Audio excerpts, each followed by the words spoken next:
Մի կողմում գնաճ է, մյուս կողմում աղքատության բարձր ցուցանիշ։ Բայց դա չի խանգարում Նիկոլ Փաշինյանին հայտարարել մարդկանց 50%-ով լավ ապրելու մասին։ Հայաստանի Հանրապետության պատմության մեջ առաջին անգամ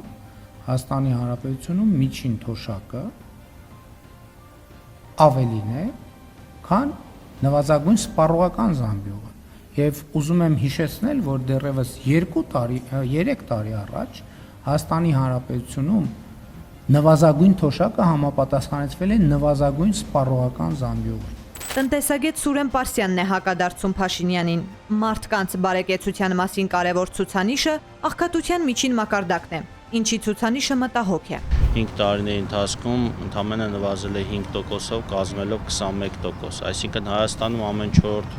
կամ 5-րդ մարդը աղքատ է եւ այդ ցուցանիշով մենք տարածաշրջանում ամենաաղքատ երկիրն ենք։ Տնտեսագետը նաև հորդորում է տարանջատել նվազագույն պարենային զամբյուղը եւ նվազագույն սպառողական զամբյուղը։ Նվազագույն պարենային զամբյուղի, այո, մակարդակից բարձր է ներկայում միջին թոշակը, ներկայումս միջին թոշակը մոտ 60,000 դրամ է կազմում, իսկ պարենային զամբյուղը մոտավորապես 40,000 դրամ է։ Իսկ մեր նվազագույն սպառողական զամբյուղը կազմում 82,000 դրամ։ Այսինքն թոշակառուն, որը ստանում է միջին թոշակ 60,000 դրամի չափով, մեծ հավանականությամբ ինքը համարվում է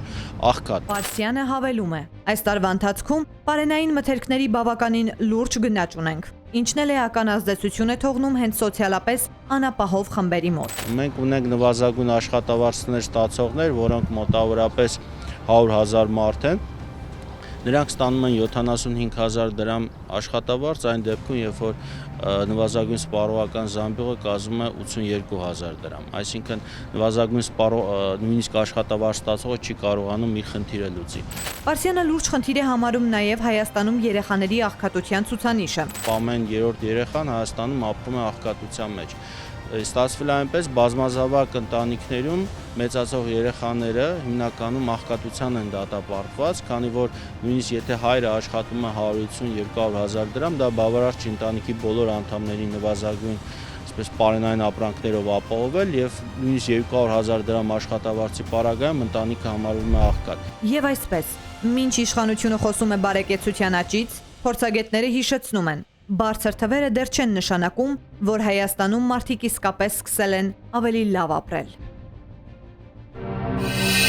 Բաժանորդագրվեք Արմաթ մեդիայի ալիքներին սոցցանցերում։ Հետևեք մեզ նաև Armat Media AM կայքում։